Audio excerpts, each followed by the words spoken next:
Hello students, welcome to my YouTube channel Kharkwal classes. Students, उम्मीद करता हूँ आप सभी व्यस्त होंगे, स्वस्थ होंगे, मस्त होंगे। स्टूडेंट्स, आज का टॉपिक है क्लास 10th का विज्ञान का क्वेश्चन पेपर जो 2022 में आया था, उसका सॉल्यूशन प्रोवाइड करूंगा स्टूडेंट्स में। देखिए, जो क्वेश्चन आए हैं वो देखते हैं। पहला क्वेश्चन है, एक विलयन लाल लिटमस को नीला कर देता है, इस विलयन का पीएच मान संभवतः होगा। स्टूडेंट्स, आपको पता होना चाहिए, लाल लिटमस पेपर को नीला क्षार करते हैं और क्षार का पीएच मान आपको पता है 7 से 14 के बीच में होता है। स्टूडेंट्स, 7 से अधिक होता है, 14 से कम होता है। ठीक है, 7 से 14 के बीच में होता है बोल सकते हैं जिसे। तो इसमें देखो, अब 1, 4, 7 और 10 दिया गया है। ऑप्शन जो 10 है वही इसका आंसर होगा। ठीक है, यहाँ आप ऑप्शन से भी जा सकते हैं। 1, 4 वाले क्या है, अम्लीय हैं, तो किसी भी क्वेश्चन के दो आंसर तो हो नहीं सकते स्टूडेंट्स, जब तक क्या कहते हैं वहाँ पर ऑप्शन ऐसा नहीं दिया हो 1 और 2 सही है करके, ऐसा करके ना। तो ठीक है, तो आपका क्या हो गया, ऑप्शन फोर्थ करेक्ट हो गया, जो कि 10 है। ठीक है, अगर अम्लीय बोलता तो अम्लीय 1 और 2 है ना, 1 और 2 है बोले तो 1 और 4 पीएच मान वाले अम्लीय कहलाएंगे, 7 वाला उदासीन कहलाएगा स्टूडेंट्स। ठीक है स्टूडेंट्स, अब चलते हैं अगले क्वेश्चन की तरफ।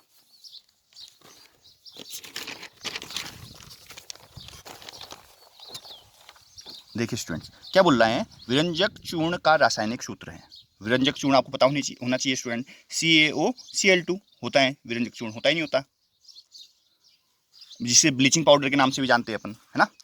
अब तीसरा क्वेश्चन है स्टूडेंट, निर्वात में प्रकाश की चाल है 3 × 10⁸ मीटर प्रति सेकंड होती है स्टूडेंट्स, आपको बताइए। ठीक है, अब चौथा क्वेश्चन था, पायरुवेट के विखंडन से यह कार्बन डाइऑक्साइड तथा जल तथा ऊर्जा देता है, यह क्रिया होती है। यह क्रिया कहाँ होती है स्टूडेंट्स, माइटोकॉन्ड्रिया में होती है स्टूडेंट्स। ठीक है, तो ऑप्शन थर्ड करेक्ट हो जाएगा आपका। ठीक है स्टूडेंट्स, अगला क्वेश्चन देखिए, विद्युत प्रतिरोध का एसआई मात्रक, प्रतिरोध है स्टूडेंट्स, तो इसका मात्रक आपको बताइए ओम होता है। ठीक है, और नेक्स्ट क्वेश्चन पूछा गया है, निम्न में से कौन सी गैस सूर्य से आने वाली पराबैंगनी विकिरण से पृथ्वी को सुरक्षा प्रदान करती है। तो ये ओजोन लेयर है, आपको बताइए, है ना। तो ओजोन है ये, इसका राइट आंसर क्या हो जाएगा, ओजोन हो गया। अब अगला क्वेश्चन देख लेते हैं क्या आया था। अब क्वेश्चन पूछता है स्टूडेंट्स, द्विस्थापन अभिक्रिया का एक उदाहरण दीजिए। ठीक है, तो द्विस्थापन अभिक्रिया क्या होती है स्टूडेंट्स, है ना, आपको पता होनी चाहिए द्विस्थापन अभिक्रिया होती है। देखो, जैसे कि दो, जैसे BaCl2 ले लिया अपन ने, Na2SO4 ले लिया, अभिक्रिया होगी तो क्या होगा, अभिक्रिया वो संक्रियता श्रेणी में इनके स्थान के अकॉर्डिंग ये एक दूसरे को क्या करते थे, प्रतिस्थापित कर देते हैं। देखो, BaCl2 + Na2SO4 BaSO4 हो जाता है ना। BaSO4 Na2 सोडियम से SO4 को प्रतिस्थापित कर देता है, BaSO4 बन जाता है, और यहाँ पर NaCl के संग ऐड हो गए 2NaCl बन जाता है। ये द्विस्थापन है, इनमें दोनों में देखो विस्थापित हो रहे हैं, इस ये इसके संग और ये इसके संग ऐड हो जा रहा है ना, तो द्विस्थापन दोनों जगह विस्थापित हो रहे हैं, इसलिए द्विस्थापन बोलेंगे इसको। ठीक है, ये एग्जांपल हो गया इसका। ठीक है, उदाहरण बोल रहा था, एक गोलीय दर्पण की वक्रता त्रिज्या 25 सेंटीमीटर स्टूडेंट्स, है ना। तो वक्रता त्रिज्या को अपन किससे डिनोट करते हैं, तीसरा क्वेश्चन है R से, तो R = 25 सेंटीमीटर दे रखा है, तो फोकस दूरी F निकालना है। ठीक है, तो अपने को पता होना चाहिए R = 2F होता है, तो F बराबर क्या होगा, R/2 हो जाएगा। ठीक है, गुणा वाला भाग में आता है, आपको बताइए, F फोकस दूरी बोलते हैं ना, 25/2 हो जाएगा, 2 से भाग दिया, 2 × 2 = 2, 2 × 4, पॉइंट लगाया, 0 बढ़ा, 2 × 5 = 10, तो 12.5 क्या हो जाएगा, सेंटीमीटर में था तो सेंटीमीटर में आंसर आ गया स्टूडेंट्स। ठीक है, फोकस दूरी पता चल गई आपको, है ना। अब अगला क्वेश्चन देख लीजिए, चौथा क्वेश्चन बोल रहा है, क्या बोल रहा है, बोल रहे हैं गर्भ निरोधन की किन्हीं 2 युक्तियों का नाम उल्लेख कीजिए। ठीक है, तो चौथा क्वेश्चन का आंसर क्या हो जाएगा स्टूडेंट्स, है ना, गर्भ निरोधक किसे बोलते हैं, जिससे, है ना, गर्भ न हो, है ना। तो इसका एग्जाम्पल है कॉपर टी हो गया, कॉपर टी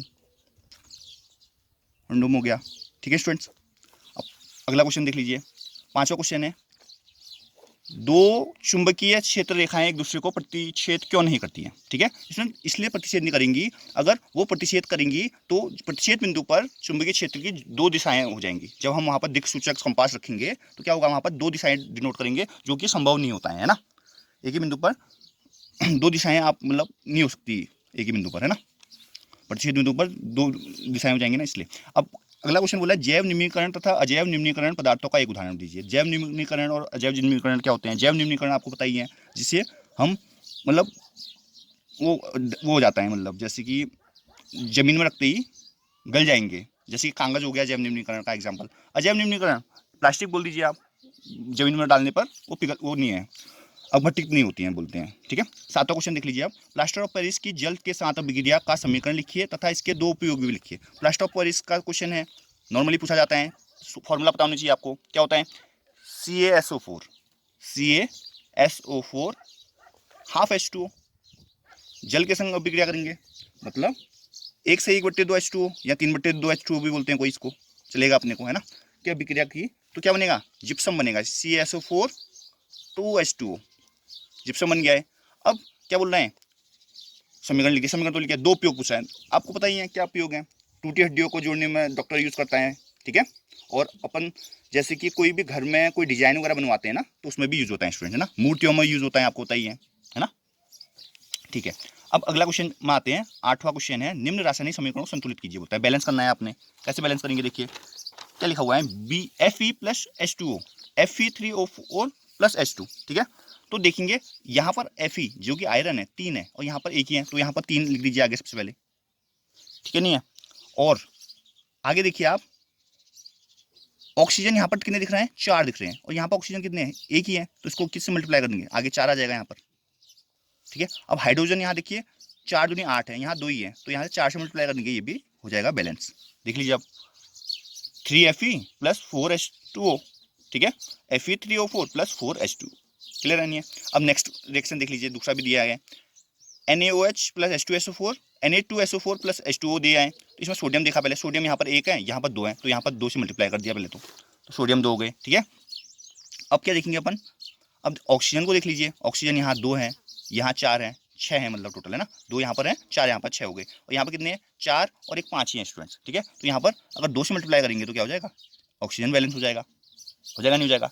अब और देख लीजिए हाइड्रोजन, हाइड्रोजन यहाँ 2 है, यहाँ 2 है, 4 हो गए, यहाँ हाइड्रोजन कितने हैं, 4 हैं, वेरी गुड हो गया, है ना। और कितना हो गया हाइड्रोजन, ये देखिए। अब सल्फर देखिए, सल्फर यहाँ भी एक है, यहाँ भी एक है, तो बैलेंस अपना हो गई है, रिएक्शन क्या हो गई है balance, 2NaOH plus H2SO4 plus equal to Na2SO4 plus 2H2O, ठीक है। इसे कौन सी मेथड से हमने बैलेंस किया स्टूडेंट से, हिट एंड ट्रायल मेथड बोलते हैं इसे, है ना। एग्जाम में कभी पूछ भी सकता है कि हिट एंड ट्रायल मेथड होती क्या है, तो आप बता देंगे। अब पूछा गया है स्वपरागण तथा परपरागण में अंतर स्पष्ट कीजिए, ठीक है। तो आपको पता ही है स्टूडेंट्स, स्वपरागण और परपरागण में अंतर क्या होता है। स्वपरागण में क्या होता है, पुष्प द्विलिंगी होते हैं, एक लिंगी होते हैं, तो नर व मादा पुष्प एक ही पौधे में होते हैं स्वपरागण में। और परपरागण में क्या होता है, पुष्प द्विलिंगी अथवा एक लिंगी तथा नर व मादा पुष्प अलग अलग पौधे पर होते हैं परपरागण में। और स्वपरागण में और क्या बोल सकते हो, नर व मादा भाग एक साथ परिपक्व होगा स्वपरागण में, और परपरागण में क्या होगा, अधिकतर अवस्थाओं में नर व मादा भाग अलग अलग ही क्या होगा, परिपक्व होगा, ठीक है स्टूडेंट्स। तो ये क्वेश्चन भी आप कर ही लेंगे। 10वां क्वेश्चन है, भोजन में पाचन में लार की क्या भूमिका है, ठीक है। तो आपको पता ही है स्टूडेंट्स, जो लार जो होती है हमारे मुंह में, वो खाने को निगलने में सहायक है, चिकनाहट लाती है खाने में, है ना। खाना खाएंगे तो चिकनाहट होगी, तभी तो निगल पाएंगे। और भोजन में कोई अगर अशुद्धि हुई, कोई वायरस वगैरह होगा, है ना, कोई जीवाणु हुआ, तो हमारी लार क्या कर देगी, उसको नष्ट कर देगी। तो ये भूमिकाएं, ठीक है। और आगे निगलने में मदद होगी, आगे खाने में आपको दिक्कत नहीं आएगी, ठीक है। और अब 11वां क्वेश्चन देख लीजिए आप, उस ऊतक का नाम लिखिए जो पौधों में जल तथा खनिज लवणों का वहन करता है। तो जल आगे हैं, तो जो से जाइलम आपको बताइए, जाइलम इसका आंसर हो जाएगा, ठीक है स्टूडेंट। जल और खनिज लवण का जाइलम करेगा, और वो जो भोजन वगैरह का होता है वो फ्लोएम करता है, आपको बताइए। अमीबा में द्विखंडन को केवल चित्र द्वारा दर्शाइए। कैसे चित्र दर्शाओगे, पहले एक अमीबा बनाओगे, है ना, फिर उसके बाद क्या करोगे, अमीबा को थोड़ा शेप दे दोगे, मतलब लंबा हो जाएगा अमीबा, है ना, जैसे 2 टुकड़ों में टूट रहे हैं। फिर क्या बोलोगे, उसके 2 टुकड़े हो जाएंगे, एक टुकड़े को जो शो कर दोगे कि ये भाई द्विखंडन में टूट गया है, 2 खंडों में टूट गया है, ठीक है, कर ही लगेंगे आप तो ये। अब अगला क्वेश्चन में चलते हैं हम, क्वेश्चन नंबर 12। न्यूमेरिकल आ चुका है स्टूडेंट्स, न्यूमेरिकल में सॉल्व करवा देता हूँ आपको। क्या बोलता है, 2 विद्युत बल्ब क्रमशः, हाँ, 2 विद्युत बल्ब में क्रमशः 60 वाट 240 वोल्ट तथा 40 वाट 240 वोल्ट अंकित है, इसमें से किसका प्रतिरोध अधिक होगा। प्रतिरोध का क्वेश्चन आ गया स्टूडेंट्स, ठीक है। तो क्वेश्चन सॉल्व कैसे करेंगे स्टूडेंट्स, इसमें क्या करेंगे अपन, फॉर्मूला लगाएंगे। देखिए अब मैं एक बार सॉल्व करवा देता हूँ, आपको पेपर ले लेता हूँ। ये देखिए,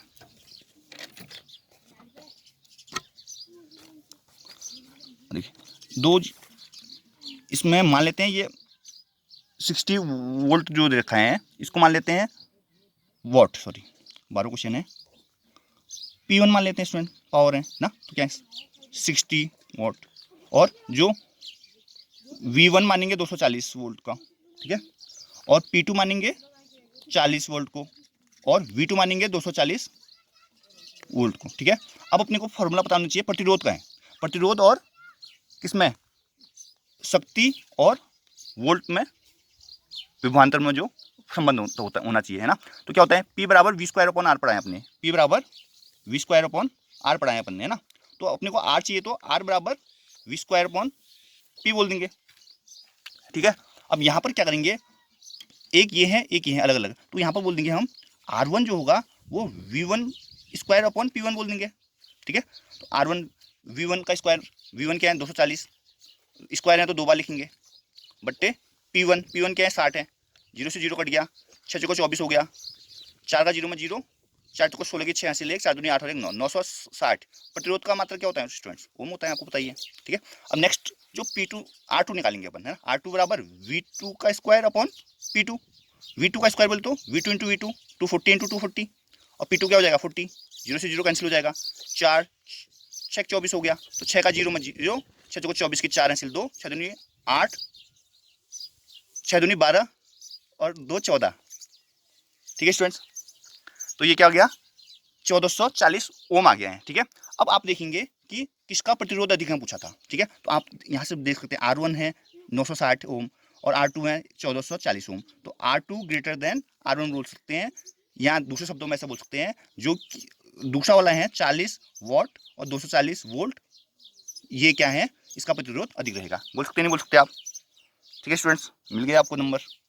अब अगला क्वेश्चन देख लीजिए, ओम का नियम बोल रहे हैं स्टूडेंट्स, ओम का नियम किससे बोलेंगे, ओम का नियम आपको बताइए, यदि किसी चालक के पदार्थ की भौतिक अवस्थाओं में परिवर्तन न किया जाए तो उनके सिरों के बीच जो विभवांतर होता है वो किसके अनुक्रमानुपाती होगा, विद्युत धारा के अनुक्रमानुपाती होता है, चालक में बहने वाली धारा के अनुक्रमानुपाती होता है, बोल सकते नहीं, वी डायरेक्टली प्रोपोर्शनल टू आई होता है ना, जिसे डायरेक्टली प्रोपोर्शनल को हटाने पर एक कांस्टेंट आता है R, V equal to I R हो जाता है, क्या बोलोगे, है ना। यदि किसी चालक की भौतिक अवस्था में अगर हम परिवर्तन न करें तो वो चालक में बहने वाली धारा सिरों के बीच विभवांतर की क्या होगी, अनुक्रमानुपाती होगी, समानुपाती होगी, बोल सकते हो, है ना।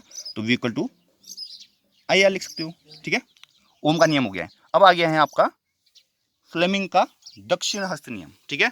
दक्षिण हस्त नियम में क्या बोलेंगे स्टूडेंट्स, आपको बताइए कि अगर हम अपने दाएं हाथ की बात कर रहे हैं तो दाएं हाथ की अंगूठा, तर्जनी और मध्यमा को इस प्रकार व्यवस्थित करें कि वो जो एक दूसरे की क्या हो, लंबवत हो, तो अंगूठा चालक की गति की ओर निर्देशित करेगा, तर्जनी किसको निर्देशित किया करेगा, चुंबकीय क्षेत्र की दिशा को, और मध्यमा प्रेरित धारा की दिशा को निर्देशित करेगा। फ्लेमिंग का दक्षिण हस्त हो गया स्टूडेंट्स। प्रकाश के अपवर्तन के नियम बोल दिया, ठीक है। प्रकाश के अपवर्तन के नियम आपको बताइए, है ना, क्या बोलेंगे, आपतित किरण, परावर्तित किरण और विलंब एक दिशा में होते हैं, है ना, आपतन कोण परावर्तन कोण बराबर होते हैं, ऐसा बोल सकते हैं आप। 15वां क्वेश्चन आ गया है, हमें वन एवं वन्य जीवों का संरक्षण क्यों करना चाहिए, कोई दो कारण कीजिए। अगर हम वन एवं वन्य जीवों का संरक्षण नहीं करेंगे स्टूडेंट्स तो क्या होगा, है ना, आने वाले टाइम में बड़ी दिक्कतों का सामना करना पड़ेगा, ग्लोबल वार्मिंग बढ़ जाएगी, टेम्परेचर एकदम चेंज हो जाएगा, है ना। और क्या हो सकता है स्टूडेंट्स, और ये बोल सकते हैं हम कि अगर हम संरक्षण नहीं करेंगे तो क्या होगा, हम जो संसाधनों की कमी हो जाएगी अपने को, है ना। देखो पेड़ पौधों से हमको, वन से पेड़ पौधे मिलते हैं, जड़ी बूटियाँ मिलती हैं, है ना, अगर उनका संरक्षण नहीं करेंगे तो बड़ी दिक्कतें हो जाएंगी अपने को, है ना। वन्य जीव से भी पारिस्थितिक इकोसिस्टम पूरा मतलब चेंज हो जाएगा, पारिस्थितिक तंत्र मतलब पूरा बिगड़ जाएगा स्टूडेंट्स, है ना। बहुत सारे कारण, दो कारण बोल रहे हैं, बहुत सारे बता दिए मैंने, है ना। अब देखिए 16 क्वेश्चन आ चुका है, इस टाइप के क्वेश्चन हमेशा आते हैं स्टूडेंट्स। क्या बोल रहे हैं, दो तत्व x तथा y के परमाणु क्रमांक 12 और 17 है ना, x तथा y के इलेक्ट्रॉनिक संरचना बनाइए, ठीक है। कैसे बनाएंगे, देखिए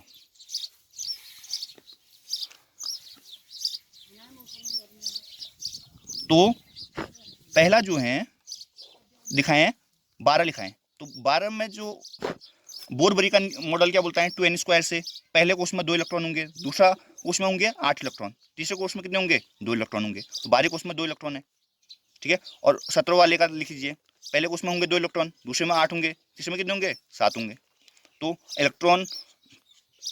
इलेक्ट्रॉनिक संरचना बोल रहे हैं, तो संरचना बनाएंगे आप, देखिए कैसे बनाएंगे। जो 12 वाला आपको पता ही है मैग्नीशियम होता है Mg, ठीक है। पहले को उसमें 2 रख दो, दूसरे को उसमें 8 रख दो, 1 2 3 4 5 6 7 8, और तीसरे को उसमें कितने रख दो, 2 बोल रहे हैं, 2 रख दो कहीं पे भी ये, ठीक है।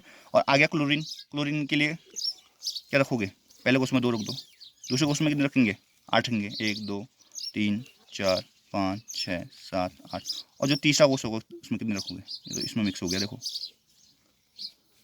इसमें रख देंगे अपन 3 4 5 6 7, ठीक है। तो ये तो हो गया, क्लियर है। और डायग्राम ऐसे बनाया रफली, ठीक। एक्स तथा वाई आवर्त सारणी में कहाँ स्थित है स्टूडेंट्स, ठीक है।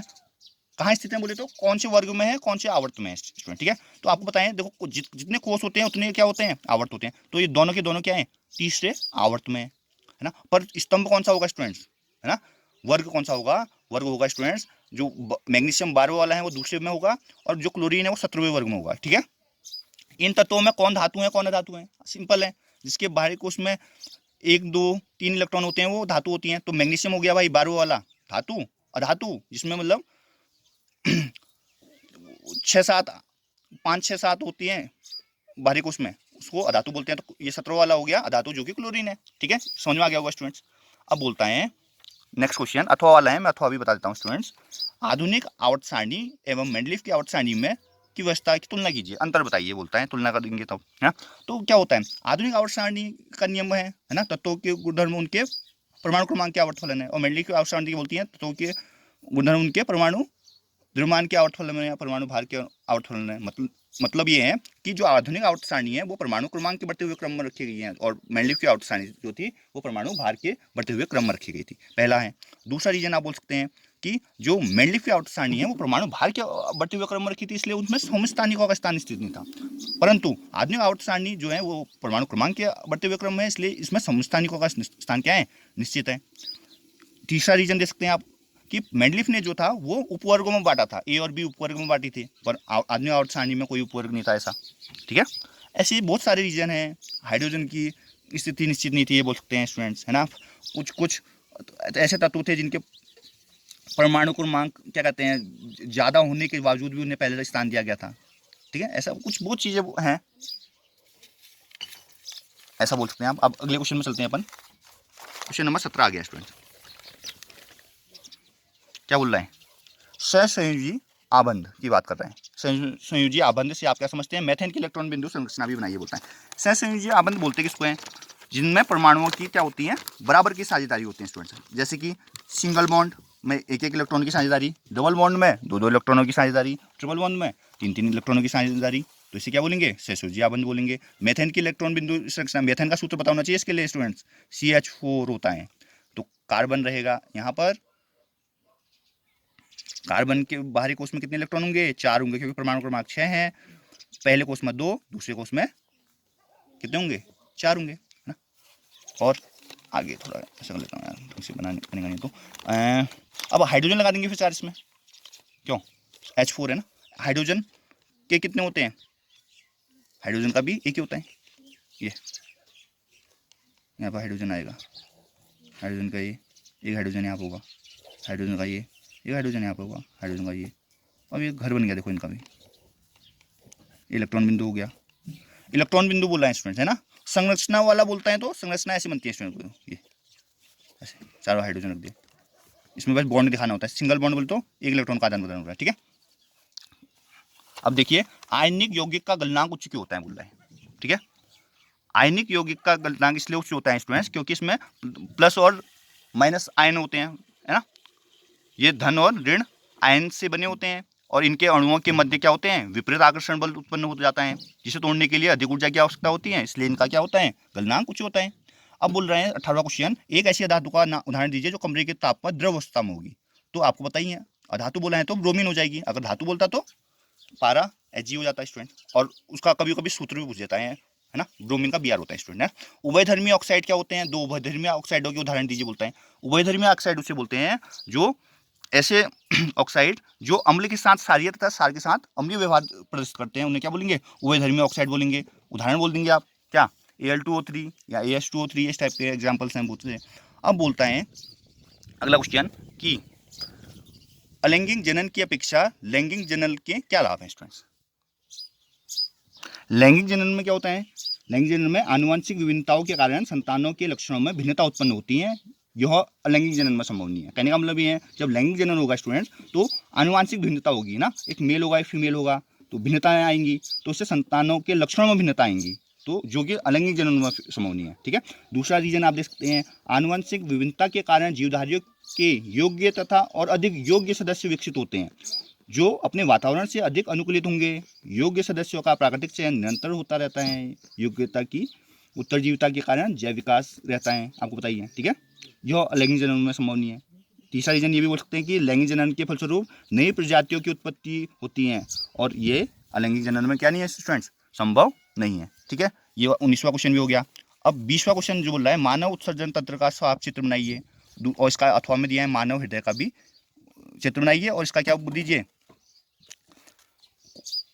मतलब भागों को दर्शाइए बोलता है। ये तो आप डायग्राम तो आप बना ही लेंगे स्टूडेंट्स, है ना, डायग्राम आप बना ही लेते हैं, डायग्राम में कोई दिक्कत नहीं है आपको। अब अगला क्वेश्चन देखिए क्या बोल रहे हैं, प्रकाश संश्लेषण क्या होता है। ठीक है, प्रकाश संश्लेषण की रिएक्शन आपको पता होनी चाहिए। इसके लिए क्या होती है प्रकाश संश्लेषण, 6CO2 plus 12H2O, C6H12O6 plus O2 plus 6H2O।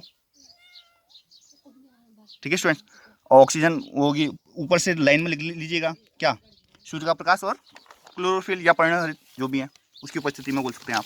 अगला क्वेश्चन देख लेते हैं, एंजाइम के बारे में बोल दिया इसने। एंजाइम क्या है बोल रहे हैं, तो एंजाइम क्या है, एंजाइम होते हैं प्रोटीन प्रकृति के जैव उत्प्रेरक, और एंजाइम के कार्य क्या पूछ रहे हैं, विभिन्न जैव रासायनिक क्रियाओं में उत्प्रेरक का कार्य करेंगे, करेंगे नहीं करेंगे। अब विद्युत मोटर का चित्र बनाइए, सिद्धांत बनाइए, ये तो आप कर ही लेंगे स्टूडेंट्स, है ना। अब जो न्यूमेरिकल है वो देख लेते हैं स्टूडेंट्स। ठीक है, न्यूमेरिकल बहुत इंपॉर्टेंट है, न्यूमेरिकल बता देता हूँ आपको मैं, इसे करना है न्यूमेरिकल सॉल्व करने के लिए पेपर ले लेता हूँ पहले ना।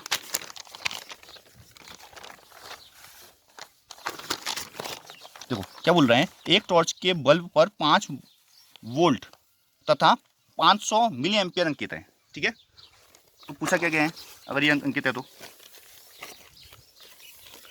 पूछा रहा है बल्ब की शक्ति P निकालना है, पावर। ठीक है, पावर निकालेंगे तो पहले जो दिया है वो लिख लेते हैं स्टूडेंट, है ना।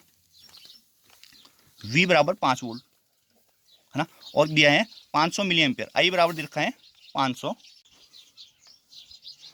मिली एम्पियर को क्या करोगे, एम्पियर में बदलेंगे, किस क्या कैसे बदलेंगे, 10 की घात ऋण 3 से मल्टीप्लाई करके, तो 500 गुणा 10 की घात ऋण 3 करेंगे। ठीक है, अब 10 की घात ऋण 3 मतलब एक के पीछे 3 जीरो से भाग देना है इसका मतलब, तो 10वें स्थान 1 2 3 स्थान आगे चले जाएगा, 0.5 एम्पियर हो जाएगा स्टूडेंट, एम्पियर में कन्वर्ट कर दिया अपन ने, है ना।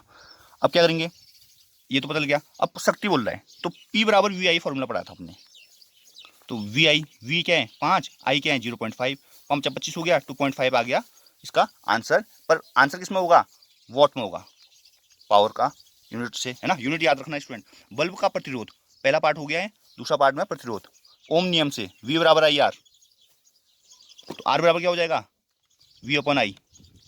ठीक है, तो V क्या है 5, I क्या है 0.5 है, यहाँ से पॉइंट हटाओगे ऊपर क्या आएगा, एक जीरो बढ़ जाएगा, तो 5 10 5 50 हो जाएगा, तो 10 क्या हो जाएगा, आर निकाला है ना, आर का मात्रक ओम होता है, प्रतिरोध का मात्रक ओम होता है, आप बताइए।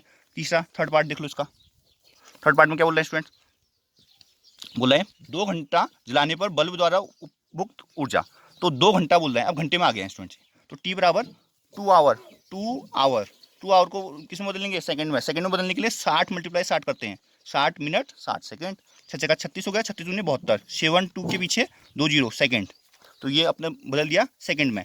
अब ऊर्जा की बात कर रहे हैं, ऊर्जा की बात कर रहे हैं ना, ऊर्जा क्या होती है W, W बराबर पढ़ाए पावर इंटू टाइम बोला है, P बराबर W/T पढ़ा था ना, वही फॉर्मूला है ये। तो P क्या है अपना, P निकाला था 2.5, निकाला था नहीं निकाला था, थोड़ा ऊपर कर लेता हूँ, P था 2.5 और इनको T क्या है 72 के पीछे, तो 25 का 0 में 0, 25 का 0 में 0, 25 दूनी 50 की 0 हासिल 5 और 5 ये आ जाएगा 18 के पीछे 3 जीरो। ठीक है, पॉइंट है इसलिए इतना आ जाएगा, ये आएगा पीछे जूल ना, वो ऊर्जा का मतलब जूल होगा। ठीक है, क्वेश्चन सॉल्व हो गया स्टूडेंट। ठीक है, अगला क्वेश्चन देख लेते हैं। अब अगला क्वेश्चन क्या बोल रहे हैं, अगला क्वेश्चन भी देखो, ये लेंस से पूछ दिया गया है, लेंस द्वारा प्रतिबिंब की प्रकृति आकृति, इस टाइप के क्वेश्चन तो आपको आते ही हैं स्टूडेंट्स। पारतंत्र से आप क्या समझते हैं, पूछा है ना। पारतंत्र किसे बोलेंगे, पारतंत्र बोलेंगे स्टूडेंट्स जो हमारे आसपास के जो भी तंत्र हैं, किसी स्थान विशेष में पाए जाने वाले जैव तथा अजैविक घटनाओं के पारस्परिक संबंधों को सामूहिक रूप से पारतंत्र कहते हैं, है ना। इसमें बहुत सारे घटक होते हैं, जैविक घटक होते हैं, अजैविक घटक होते हैं, बोल सकते हैं आप, है ना। जैविक घटक में क्या आते हैं, उत्पादक आते हैं, है ना, उपभोक्ता आएगा, उपभोक्ता के भी पार्ट होते हैं, प्रथम श्रेणी के, द्वितीय तृतीय श्रेणी के, और अवघटक होते हैं, होते नहीं होते। और अजैविक घटक में क्या होती हैं, अकार्बनिक, कार्बनिक और भौतिक घटक आते हैं, आप बताइए सारा, है। और तेल एवं वसायुक्त खाद्य पदार्थों को नाइट्रोजन से प्रभावित क्यों किया जाता है, ऐसा पूछा है, ठीक है। तो नाइट्रोजन से प्रभावित इसलिए करते हैं स्टूडेंट्स कि वो उपचेत ना हो पाए, है ना। अगर हम उसमें नाइट्रोजन उपचेत हो जाते हैं ना, वो उससे क्या हो जाते हैं, वो शीलन आ जाती है उनमें, है ना, करारे नहीं रह पाते, चिप्स वगैरह आपको बताइए, ठीक है, विकृत गंधिकात से बचाने के लिए, ऐसा बोल सकते हैं, ठीक है। उदासीनीकरण अभिक्रिया की कोई उदाहरण दे दीजिए, बोलता है उदासीनीकरण अभिक्रिया। तो क्या होता है, अम्ल और क्षार मिलकर लवण और जल बनाते हैं, है ना। एग्जाम्पल लिख देते हैं, देखो बताता हूँ आपको एग्जाम्पल क्या होगा। अम्ल प्लस क्षार इक्वल टू लवण प्लस जल लिखने के बाद आप ये लिख दीजिएगा, क्या लिखेंगे, एक अम्ल HCl लिखा, क्षार लिख दिया, NaOH रख दिया, तो क्या बनेगा, लवण। लवण क्या है, NaCl होता है, और जल क्या है, देखो बस ये समीकरण लिख दीजिएगा, उदासीनीकरण 25 का खो गया ये, ठीक है, नहीं है।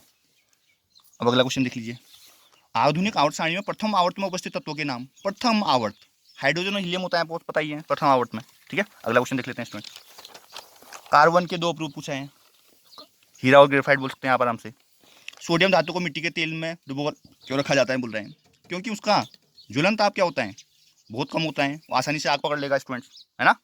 पानी में डुबो के रखते हैं स्टूडेंट्स, इसलिए रखते हैं क्योंकि पानी में क्या होता है, H2O, ऑक्सीजन होता है, ऑक्सीजन एकदम जलन में सहायक होती है, इसलिए, है। संक्रियता श्रेणी किसे बोलते हैं, बोल रहे हैं, है ना। संक्रियता श्रेणी किसे बोलेंगे, जो अभिक्रियाशीलता के घटते हुए क्रम में जो श्रेणी बनाई गई है उसे संक्रियता श्रेणी बोलते हैं, ठीक है। क्या होता है जब रासायनिक समीकरण लिख दो, बोलता है आप, ठीक है। रासायनिक समीकरण देखिए आप, जिंक को सोडियम हाइड्रोक्साइड विलयन के साथ गर्म किया जाता है, तो जिंक क्या है, Zn, और सोडियम हाइड्रोक्साइड NaOH होता है, तो क्या बनता है, सोडियम जिंकेट बन जाता है, इसमें आपको बताइए। और सोडियम बाइकार्बोनेट को गर्म किया जाता है, सोडियम बाइकार्बोनेट का फॉर्मूला पता होना चाहिए, क्या होता है, NaHCO3 को गर्म करेंगे तो क्या बनेगा, सोडियम कार्बोनेट बनता है, जल और कार्बन डाइऑक्साइड निकल जाएगी। रेडॉक्स अभिक्रिया के बारे में पूछता है, ऐसी अभिक्रिया जिसमें क्या होता है, अपचयन और उपचयन साथ में होता है, उसे क्या बोलते हैं, रेडॉक्स अभिक्रिया बोलते हैं। तो बोलता है, और क्या बोलता है, एक उदाहरण दिए, उदाहरण जरूर देना है आपने। केमिस्ट्री में स्टूडेंट्स रिएक्शन जरूर लिखनी होगी आपको ने, अच्छे नंबर चाहिए तो रिएक्शन मस्ट है स्टूडेंट्स, ठीक है। मैं एक बार आपको रेडॉक्स अभिक्रिया थोड़ा समझा भी देता हूँ, देखो CuO प्लस H2 क्या बनता है, Cu होता है प्लस H2O होता है। देखो उपचयन और अपचयन साथ में हो रहा है ना। उपचयन और अपचयन होता है क्या स्टूडेंट्स, तो अपचयन होता है उसमें ऑक्सीजन का ह्रास होता है, देखो ये अपचयित हो रही है, और जो उपचयन होता है उसमें ऑक्सीजन की वृद्धि होती है। तो ये क्या हो रहा है, हाइड्रोजन H2O हो जा रहा है, ऑक्सीजन ऐड हो रहा है ना, तो अपचयन हो रहा है, उपचयन, ठीक है। तो ये है, मानव में बच्चों का लिंग निर्धारण कैसे होता है, ठीक है। तो आपको बताइए स्टूडेंट्स इसके बारे में, तो है ना, क्या होता है इसमें, ऐसा होता है, थोड़ा मोड़ लेता हूँ, देखो जो बच्चों में बच्चे का लिंग निर्धारण जो है 22 जोड़े जो होते हैं नर और मादा में समान होते हैं स्टूडेंट्स, है ना। पर जो 23वां जोड़ा होता है वो मादा में तो क्या होता है, XX होता है, और नर में जो होता है ये मादा में है, ठीक है, और नर में जो होता है वो XY होता है, ठीक है। जब मादा का X नर के X से मिलता है तो XX हो गया, यानी कि संतान क्या हो गई, लड़की हो गई स्टूडेंट्स। और मादा का X नर के X से मिला तो क्या हुआ, XY हुआ, जो कि क्या होगा, संतान क्या होगा, लड़का होगा, मेल होगा, ठीक है। ये आप बताइए निर्धारण। तो इसके लिए जो जिम्मेदार है मेनली मेल जिम्मेदार होता है, ठीक है, क्योंकि मादा तो X ही प्रोवाइड करेगी हमेशा, पर मेल प्रोवाइड करेगा X या Y में से एक, ठीक है, उसी के हिसाब से। अब बोला है DNA प्रकृति का प्रजनन में क्या मतलब, आपको बताइए, ये तो है ना। DNA से डीएनए से बड़ा इंपॉर्टेंट है ये, है ना, डीएनए चेकिंग करवा रहे हैं हम इसी वजह से, ठीक है। अब ये एक न्यूमेरिकल पूछ दिया गया है स्टूडेंट्स, है ना, ये भी आप निकाल ही लेंगे। वैद्युत प्रतिरोधकता से क्या प्रतिरोधकता की बात कर रहे हैं, ओम मीटर जिसका यूनिट होता है आपको बताइए, ठीक है। लंबाई की बात कर रहे हैं। आगे क्वेश्चन देख लेते हैं, वीडियो बहुत लंबी हो गई है स्टूडेंट्स। लेंस की क्षमता का सूत्र एवं एसआई मात्रक। क्षमता P बराबर 1/f, पर जो फोकस दूरी होती है स्टूडेंट वो मीटर में होती है, याद रखिएगा बस, है ना, मीटर में रखिएगा, है ना, 1/f जो होता है। और एसआई मात्रक डायोप्टर होता है। खतरे के संकेत लाल रंग के क्यों बनाए जाते हैं, बोल रहे हैं। लाल रंग के क्यों बनाए जाते हैं स्टूडेंट्स, इसलिए बनाए जाते हैं कि जो लाल रंग होता है ना उसका प्रकीर्णन क्या होता है, कम होता है। जो कम प्रकीर्णित होगा वो क्या होगा, ज़्यादा दिखेगा, प्रकीर्णन नहीं होगा उसका। अब देखो आरेख की बात कर रहे हैं, आरेख आप बना ही लेंगे। बांध, बड़े बांध बनाने के क्या लाभ है पूछता है, ठीक है। तो बड़े बांध बनाने के क्या लाभ हो सकते हैं स्टूडेंट्स। एक लाभ तो ये हो सकता है कि अगर बड़े बांध बनाएंगे तो बड़ी मात्रा में वहाँ पानी जमा होगा। बड़ी मात्रा में अगर पानी जमा होती है, पानी की आपूर्ति आसानी से हो सकती है कई कृषि कार्यों में या जहाँ भी आपको बिजनेस करना है। दूसरा, ज़्यादा पानी से हम क्या बिजली ज़्यादा उत्पन्न कर सकते हैं, ठीक है। ऐसे ही बहुत सारे और रीजन भी हो सकते हैं। और पर्यावरण को बचाने के लिए आर की बात कर रहे हैं स्टूडेंट्स, है ना, ये 4R की बात कर रहे हैं, 4R का बात बोल रहे हैं। तो इसमें क्या बोल सकते हो आप, एक तो होता है आर मतलब रिफ्यूज़, जिसे इनकार बोल सकते हैं, इनकार कर दीजिए आप, है ना। दूसरा आर बोलता है रिड्यूस मतलब कम उपयोग। तीसरा रीयूज बोल सकते हैं, पुनः उपयोग। रीपर्पज बोल सकते हैं, पुनः प्रयोजन। और रिसाइकिल बोल सकते हैं, पुनःचक्रण। अब रिफ्यूज़ का मतलब आपको बता सकते हैं, इसका मतलब है कि जिन वस्तुओं की आवश्यकता नहीं है आपको उसको मना करिए, इनकार करिए, उनके लिए खरीदने से इनकार करिए। पर्यावरण को नुकसान मत पहुंचाइए, जैसे प्लास्टिक की थैली का एग्जाम्पल दे सकते हैं आप, और ज़रूरत नहीं है तो क्यों ले रहे हैं, घर से अपना कपड़े का बैग लेके जाइए, ठीक है। दूसरा है रिड्यूस, बोला मैंने, कम उपयोग। इसका मतलब है कि कम से कम वस्तुओं का उपयोग करो, जैसे बिजली का पंखा है ना, अगर गर्मी का मौसम नहीं है तो क्या कहते हैं स्विच बंद कर दीजिए, या गर्मी का मौसम हल्का सा है भी तो क्या है गर्म कपड़े कम मत पहनिए, टी शर्ट में रहिए, हाफ में, है ना। और पंखे की जरूरत नहीं पड़ेगी आपको। और अगर लाइट की ज़रूरत नहीं है तो बल्ब वगैरह बंद रखिए, बिजली बचा सकते हैं आप। अगर आपका नल का पानी लीक हो रहा है कहीं से, या नल की टोंटी थोड़ी ढीली है, हल्का सा पानी लीक हो रहा है, तो उसको क्या मरम्मत करवा लीजिए आप, हैं। आप उतना ही खाना पकाइए जितना आपके यूज़ में आता है, खाना वेस्ट नहीं होगा, ठीक है। भले हमारे पास कितने भी पैसे हैं स्टूडेंट्स, ये चीज़ें क्या होती हैं, है ना, एक टाइम ऐसा आएगा जब हमारे पास पैसा बहुत होगा पर इन संसाधनों की कमी हो जाएगी। हमारे पास पैसे से खाना खरीद अभी भले रहे हम पर उगा नहीं पाएंगे। समझ में आया आपको, नहीं आया। तीसरा पुनः उपयोग बोला मैंने, ये क्या है, पुनः चक्र से भी अधिक अच्छा तरीका है, पुनः उपयोग करो। जैसे तुम प्लास्टिक का थैला है स्टूडेंट्स, है ना, दोबारा उपयोग करो उसको जब तक ख़राब नहीं होता है, यूज़ करते रहो उस प्लास्टिक के थैले को जब तक बिल्कुल ख़राब ना हो, है ना।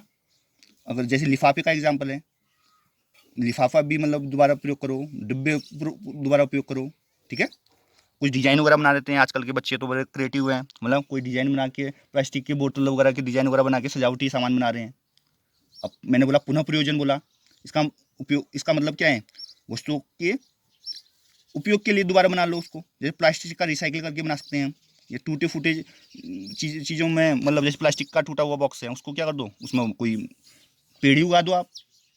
और पुनःचक्रण का मतलब ये रिसाइकिल कर दो, ठीक है। प्लास्टिक हो गया, कांच हो गया, कागज हो गया, जो कहीं धातु है उनका पुनःचक्रण करो, रिसाइकिल कर दो, जिससे मतलब कोई नया उत्पाद बन जाए, ठीक है।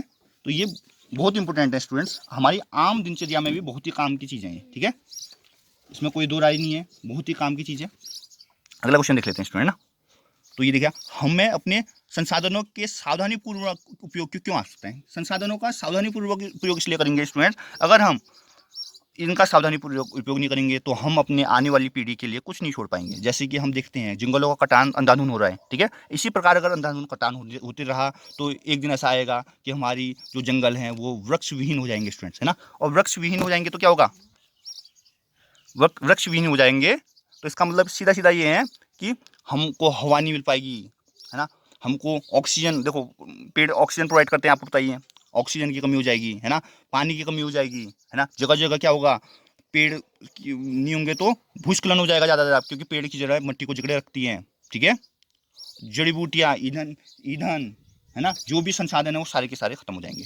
अब लास्ट क्वेश्चन बचा है स्टूडेंट, गंगा सफाई योजना क्या है पूछ रहा है, ठीक है। तो गंगा सफाई योजना आपको पता होना चाहिए। प्राकृतिक संसाधनों के अविवेकपूर्ण दोहन से अनेक समस्याएं उत्पन्न हो गई थी स्टूडेंट्स, है ना। तो इसके लिए गवर्नमेंट ने क्या किया, गंगा सफाई योजना चलाई, कब चलाई थी ये? 1985 में चलाई थी, है ना, प्रदूषण से मुक्त करने के लिए, है ना। ये आपको पता होना चाहिए, बहुत करोड़ों की योजनाएं हैं स्टूडेंट्स, ठीक है, आपको बताइए। इसके बारे में आप पूरा पूरा लिख सकते हैं। आपको बताइए गंगा कहाँ से निकलती हैं, इसमें मतलब एक आजकल कोलीफॉर्म नामक जीवाणु का एक वर्ग मिलता है जो मानव की आत्मा पाया जाता है ना। गंगा में इसकी उपस्थिति से क्या हो रहा है, प्रदूषित हो रही है गंगा, ठीक है। ठीक है, तो स्टूडेंट्स आज की वीडियो में बस इतना ही। अगर आपको इस सैम्पल पेपर में कोई भी क्वेश्चन समझ में नहीं आया तो आप कमेंट कर सकते हैं, या कोई क्वेश्चन में से छूटा है जिसका आंसर मैंने बताया नहीं है, वो क्वेश्चन भी आपने पूछना है तो आप कमेंट सेक्शन में कमेंट कर सकते हैं। मैं कोशिश करूँगा कि अगले वीक में, है ना, मंडे तक मतलब वो प्रोवाइड कर दूँ उसका आंसर, ठीक है। तो स्टूडेंट्स उम्मीद करता हूँ आपको वीडियो पसंद आई होगी। वीडियो को लाइक कीजिए, चैनल सब्सक्राइब कीजिए और वीडियो को शेयर कीजिए। आप जितना ज़्यादा वीडियो शेयर करेंगे उतने अच्छे अच्छे टॉपिक लोग शेयर करेंगे। आपका पार्टिसिपेशन बहुत ही जरूरी है अच्छी अच्छी वीडियो बनाने के लिए। मिलते हैं अगली वीडियो में। Thanks for watching students.